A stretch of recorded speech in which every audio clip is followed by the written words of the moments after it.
It is time to talk about my 2025 goals. I already tried to film this once. I tried to react to my 2024 goals and it made me sad, so we're not doing that video. We're gonna do this one instead. Here's what I wanna do. It's been a big year full of highs and lows. I wanna reflect on them. I also have a lot of things that I wanna do in 2025. And really what I wanna do is I wanna talk to 2026 Katie. I wanna see what's going on in her life. I have questions for her and I want her to know where I'm at right now so I can look back and see how things have changed. So let's jump in. Let's start by talking about reading. That's why we're all here. This year, I read 101 books, which is a lot less than I have read in the past 2 years. But it's still a lot of books. I love reading. It's the thing that I love doing more than absolutely anything else. And when I think about my reading this year, I feel like this year I may have neglected other parts of life and other parts of the YouTube video creation process and this channel as a whole because I was focused on reading as many books as I could in each video. And I think I'd like to try an experiment in 2026. So my reading goal for 2026 is to read 52 books. I want to read less books than I read this year. So 2026 Katie, my hope for you is that you read less books than you did this year and that you included less books in each video. I'm aiming for like 3 books in each video instead of doing these big projects from reading 5-10 things in a video. So I hope you included less books in every video and that gave you the freedom to really focus on editing and how you're filming your videos and that creativity side of it that you love so much. I want you to include more of your life in every video and do fun shots and transitions. So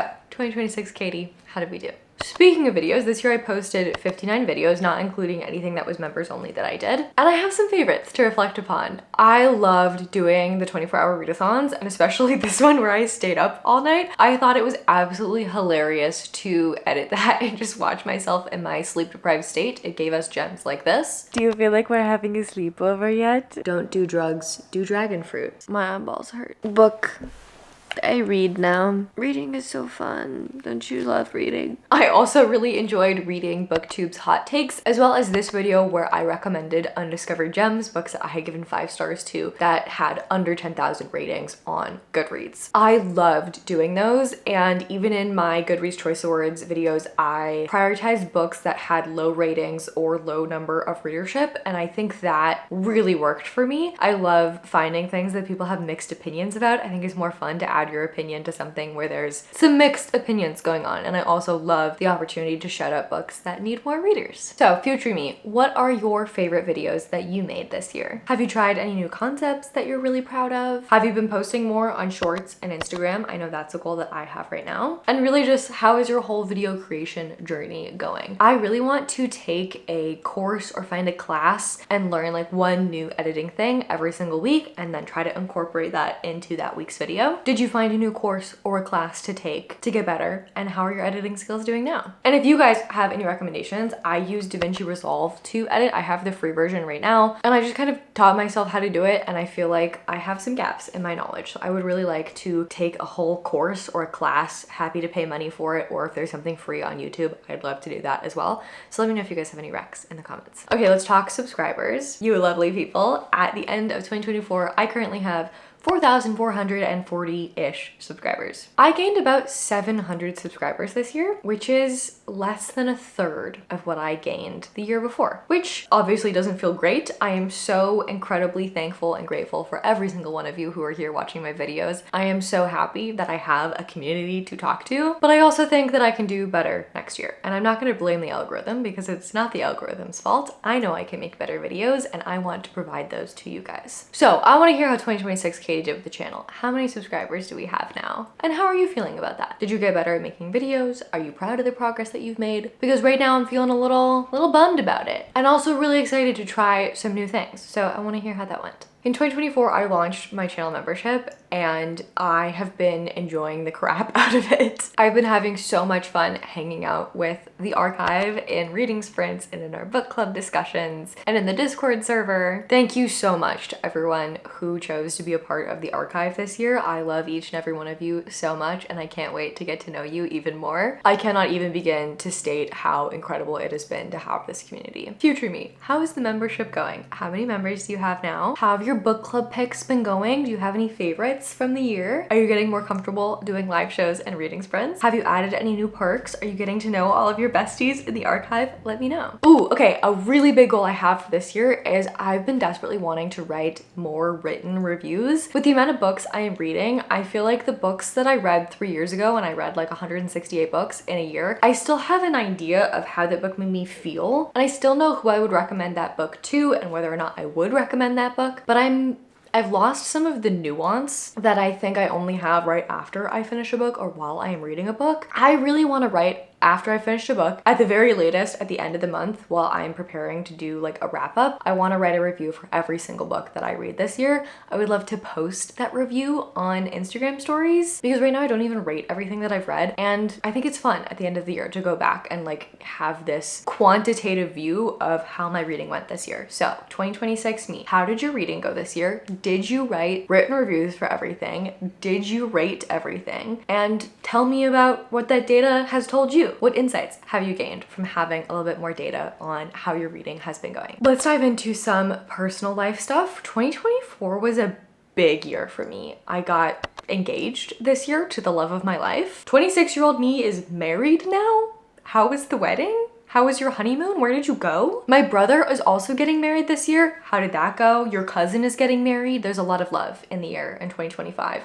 And I want to know how all of it went. How was celebrating so many of your favorite people? And I also want to know like how being married feels. Does it feel different? Has it changed the way that your relationship works? How has your first 6 months being married been? Moving on to some health stuff. My health is a little bit of a mixed bag right now. We figured some things out. Some things have gotten better, but other things have gotten worse. I have some theories on what's going on, but I need to talk to some doctors. I need to get some diagnoses. I need to check some things out and hopefully get on a better path because I've got health goals. I don't want to be unable to move multiple days out of a month, and I want to know if I can have children. So 2026 me, do we know what's up with our health? I hope that you have some answers because I don't. Okay, pets. I hope 2026 me has animals. I really hope you have animals because I am dying to have them. You should see me every time we see a dog on the beach. I am obsessed with hanging out with these beach dogs, and I love going horseback riding, and I'm enjoying all of the animals that I can find. I have been shamelessly feeding cats at the dinner table when we go to restaurants because I miss having animals in my life so badly. And this year was a lot for the animals in my life. I raised a service dog, Webster. He graduated this year. He now works as a service dog for an 8-year-old girl who uses a wheelchair. I got to meet her and her family, which is incredible because I didn't get to do that with the first service dog that I raised. I am so proud of that dog and so thankful that he gets to go work and do his job that he loves so much. But I also miss him a lot, and I miss having a dog in my life. And in the worst moment of 2024, the dog that was supposed to be my forever dog, I had to rehome because I was not able to give him an environment in which he could thrive in. He was so anxious and so fearful, and he became aggressive, and he bit a bunch of people, including me. But fortunately, there's a happy ending to that story, and I'm really excited to be able to share this with you guys because I was so worried that even after I found the rescue, it's called Villa La Beast. I'll leave a link in the description in case anyone wants to check it out. They take dogs that have a bite history that are super aggressive, livestock guardian dogs, and they train them up around livestock, and they donate them to farms that need a livestock guardian dog. They took a chance on him, and I am so thankful to Steve for doing this because I really don't know what I would have done if he hadn't taken this chance on Sully. And he now, I'm gonna cry.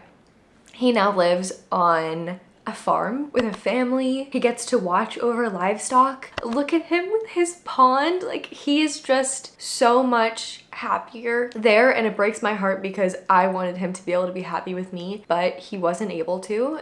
The city was not the place for him, and now he gets to be all of the things that I loved about him without any of the stress and the fear that made him so aggressive. So I find myself without animals, which means that we were able to take this incredible opportunity and come live in Costa Rica for 6 months. I wouldn't have been able to do that if I had animals, but I desperately want them again. So I hope that 2026 me has animals in her life because I just really want them, but I am terrified that I will fail again. So please let me know, Katie from the future. Are animals something that you're able to have in your life right now? Do you have a kitty cat? Are you waiting to be distributed one through the cat distribution system? Are you raising another service dog? Do you maybe have a pet dog of your own? Are you at least volunteering at an animal rescue? Let me know, how are the animals in your life doing? Another big life update, I'm living in Costa Rica now. We'll be here until the end of April. It's amazing, and it's also really difficult. I've been horseback riding and swimming in the ocean and watching sunsets and reading on the beach, and also really missing home and bookstores and my family and friends and having an address that I can deliver things to. 2026 me. What amazingly cool things did you do in Costa Rica that you wouldn't have been able to do anywhere else? How has this experience changed you? Because I'm only 2 months in, but you're on the other side. You did 6 months and you're living somewhere else now. Are you settled in? Have you made friends? Are you near family? I have no idea where you're living. Do you have an oven that works and a dishwasher and a washer and a dryer? I can't wait to have appliances back. Tell me how much you love your appliances. This year, I also got to see my mom's side of the family again for the first time, some of them in 15 years for my grandmother's 90th birthday. And that was amazing. I got to see so many family members and connect with them, and Dan got to come with us, and I was so grateful that he was able to meet everyone. And now I am really desperate to see my dad's side of the family because it's also been an incredibly long time since I've seen them. My mom's side is in Canada and my dad's side of the family is in England and Australia and Switzerland and kind of all over the place. 2026 Katie, did you get to see your dad's side of the family? Did you see all of them at Sam's wedding, or did you go visit some of them individually? Have you seen both of your grandparents and your aunts and uncles and cousins? And how was it? I'm so excited for you. And that's it for this year. 2024 was a lot of change, and honestly, I don't expect 2025 to be any different. There are gonna be a ton of big life decisions that we're making this year, and that's just kind of the phase of life that I'm in. It's hard a lot of the time, but it's also amazing because these are brand new, unique experiences, and I get to try new things and see what kind of life it is that I wanna live and learn things about myself and about other people. And now I just wanna say thank you to all of you who are here. Thank you for giving me a place to yap about books. It is my favorite thing ever. Working on this channel is my absolute favorite thing that I get to do, and I am so excited to share this next year with you all. I love you all, and I will see you next week for a 2025 reset vlog where we're going to try to jumpstart a lot of the goals that we talked about in this video and hopefully get all of our little ducks in a row so that we can have an amazing year in 2025. And I'll see you then. Bye.